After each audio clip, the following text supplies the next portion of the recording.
the great and legendary Larry Williams has been saying about Bitcoin. He says we're really kind of at the beginning of one of the most major collapses he's ever seen. So I don't think I want to go into Mara, as we call it on the trading desk. I think I want to stay away from Bitcoin. Oh, by the way, those who are in Bitcoin, nothing bad to say. That the OCC, together with the Fed and FDIC, are looking at introducing a plan to require banks to tap the Fed's discount window at least once a year. Why make them tap a liquidity backstop that they may not need? It's a great question, and I think it helps to back up a little bit and say, why are we doing this? And it's because the speed of bank runs has gotten faster. You know, last year, in 2008, you had Wachovia and Washington Mutual. They failed. They endured $10 to $20 billion outflows over 2 weeks. Last year, almost exactly a year ago, you had Silicon Valley Bank endured $40 billion in a single day. So we clearly need to build better brakes for a faster financial world, and that's what I talked about earlier today. Going to a different economy, and we're going to be learning more about that as we go. But clearly, we're learning that things can be done from remote locations. We're learning that technology can replace people even more than we thought. We're not going back to the same economy. We're recovering, but to a different economy, and it'll be one that is more leveraged to technology. And I worry that that is going to make it even more difficult than it was for many workers. In Silicon Valley, and my friends who work in technology know that what we did to the manufacturing workers, we are now going to do to the retail workers, the call center workers, the fast food workers, the truck drivers, and then even bookkeepers, accountants, insurance agents, lawyers, and on through the economy. So what happened to the manufacturing workers is a very clear sign. And so we'll import Chinese-based CBDC technology. So it's going to be CBDC in a box provided to you by the People's Bank of China.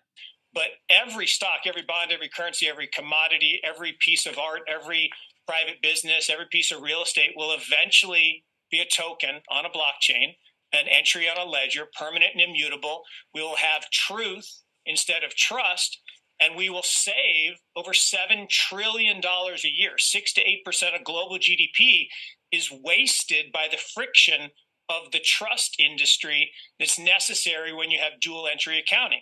With triple entry accounting, which is what a blockchain is, we get rid of all of that friction. It's a beautiful future. Like what you see in China and their social credit scoring systems, right? If we get identity wrong, it could be a tool to enslave humanity. And if we get it right, it could be a tool to liberate humanity. And as an American, I'm obviously rooting for the one that's on the side of freedom. Bitcoin is an international asset. And also, I do believe the role of crypto is, it's digitizing gold. I actually believe this technology is going to be very important. Look at it. We have been part of the huge revolution in investing through ETFs. We believe that ETFs will be changing the whole way we invest. Many people still use it as a means, people are investing it for indexing. No, the majority of people who are putting money in in ETFs are active investors that are buying exposure. The entire bond market is being transformed as we talk right now. I believe the next generation for markets, the next generation for securities will be tokenization of securities. And if we could have that distributed ledger that we know every beneficial owner, every beneficial seller, we all have our code of who's buying, who's selling, instantaneous settlement. And think about it, it changes the whole ecosystem. Chinese bank ICBC has been hit by a ransomware attack, and the U.S. Treasury market, as a result of that, has been disrupted. This, according to the Financial Times. We're getting it more right now with Bloomberg's Shonali Bassick. Shonali, what do we know? Listen, we have the Financial Times now reporting that ICBC, one of China's largest banks here, was hit with a ransomware attack.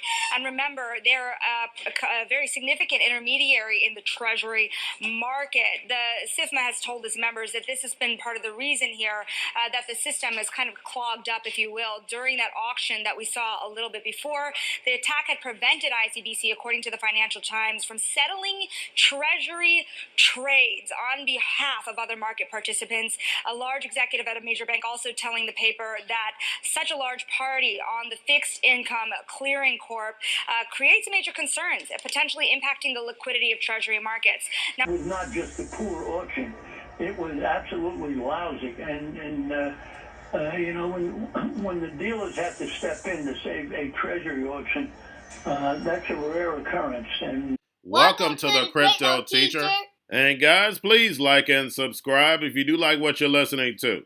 Please inform your friends and family and spread it all over social media. It is imperative that we get back to learning finances and understand how the world really works, because once we understand how the world really works, we understand that it is all planned out. Now, I want to thank those who purchased the books Cryptoteacher and the New World Order book. Remember, the New World Order book shows you how the world really works, and it is definitely time for you to wake up out of that sleep, especially in the times that we're in right now. And 2024 is going to be one of our most entertaining years. We have the presidential election. We have the drums are beating. We have the emerging markets going to be flipping the switch on the fourth industrial revolution. Now, we had the Fed signal rate cuts, but remember, guys, they haven't cut rates yet. So like I told you, I definitely see a big pullback in the first quarter. Then the master magician set up a distraction so the Fed can cut rates, and then we move up. And also, guys, I want to thank those who purchased the 3 Kids books. It's time to re-educate. Also, much love to those who donate to the Cash App, Patreon. Much love. Keep it coming. Guys, if you're not a part of the Patreon, make sure you're donating to the channel through the actual Cash App. But guys, this next Bitcoin and crypto bull run is going to be a utility run. So you want to make sure you have the cryptos that have real utility. And much love to those who are shopping at both stores. Keep it coming. And of course, guys, we get into Bitcoin and cryptos first. Don't forget to like and subscribe to the channel. And right now, we have Bitcoin and crypto pulling back. And guys, we know we have options today. We have the stock market slightly up. But if you're a part of my premium stock channel, well, hopefully you listen to me. Remember, I want you to make money, whether it's going up or going down. And we have Bitcoin down over 15% since the Bitcoin ETF approval. And just like always, we know they were pricing it in as we got closer to approval. And then, guys, we have Jim Cramer talking about a Bitcoin sell-off. And remember, because we do have all these spot Bitcoin ETFs, even though we're coming down, it's still going to help stabilize Bitcoin. But Jim Cramer says he'll stay away, but has nothing bad to say about Bitcoin holders. Remember, guys, Bitcoin and crypto is for the fourth industrial revolution. And of course, Jim Cramer and none of the mainstream media is going to talk about that. They have to play the Hegelian dialectic in order to move us forward. And we know a lot of people were listening to the mainstream media, bought at the top, and were left holding the bag. We've seen this movie before. And instead of hodling and having diamond hands, we know they're going to sell and they're never coming back because they know nothing about this digital transformation. And remember, the crypto teacher told you. Now, guys, do not forget to pay attention to the actual indicators. We have yield rates slightly up. We have the dollar slightly down. We have volume in crypto up. We have Tether, USDC. And then, of course, guys, we have the Fed. Repo at $618 billion yesterday. Make sure you're pulling the repo on a daily basis. And don't forget, we have Jerome in the house on the 31st. And we know the NWO are the master magicians. And we have so many pieces going on. We have the election. We have Trump. The drums are beating, and the drums are beating all over the place in the Middle East. But I need for you not to be distracted. Remember, all those are distractions to move over to the fourth industrial revolution. And now we have the Fed, the OCC, and the FDIC coming together to prepare rule forcing banks to tap Fed discount window, trying to stop bank runs. And guys, any bank run that we've seen, who's been the cause? That's right, the Fed. They tried to blame us for the SVB bank run, but we know it was the Fed. All that bad paper. And they know right now, because interest rates are so high, and everyone now has to refinance all this bad paper. So they know what's about to happen. And the head of the OCC said it's simple. We have to prepare for the faster financial system. They need plenty of liquidity for the fourth industrial revolution. These small and medium-sized banks can't survive. Guys, I brought you the video from the FDIC. They already been preparing for this 10 years ago. Jay Clayton was right in that meeting. And if we have these banks going to the Fed window instead of the private sector, who do you think wins at the end? That's right, the Fed. And remember, the crypto teacher told you. Now, guys, do not forget about the spot Bitcoin ETFs. We have Grayscale, BlackRock, Fidelity, of course, all down today. And we have Grayscale CEO warning says only 2 or 3 spot Bitcoin ETFs are here to stay. Now we have JP Morgan says Grayscale GPTC could see another $1.5 billion in sales. And I definitely expected the selling pressure.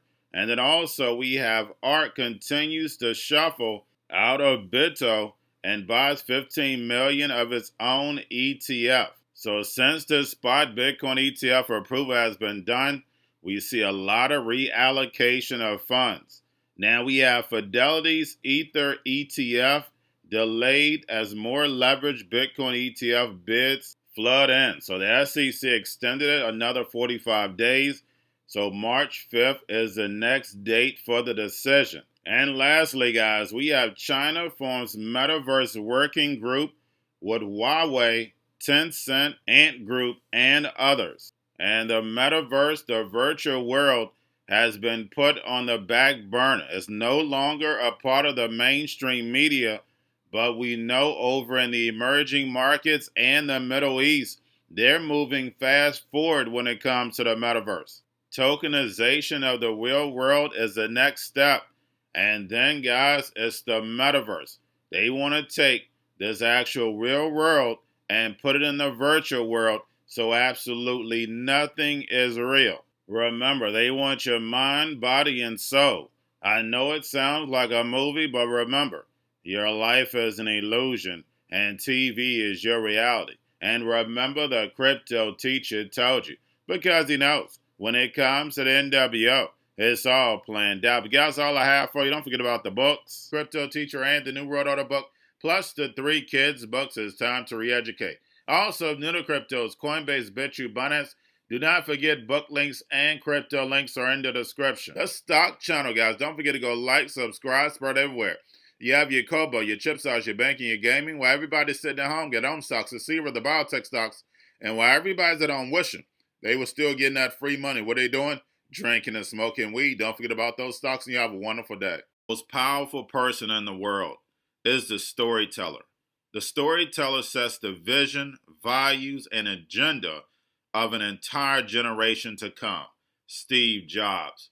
And guys, you know I truly believe in this. When you look at the New World Order, they're the storytellers. And that's the reason why I wrote my New World Order book. But guys, now it's time to change the current generation. And I wrote 3 kids books. You know, I love the Trinity because I understand the power that's in it.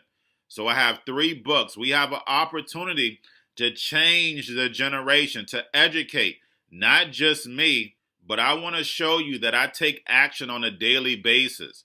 And I want you to take action on a daily basis.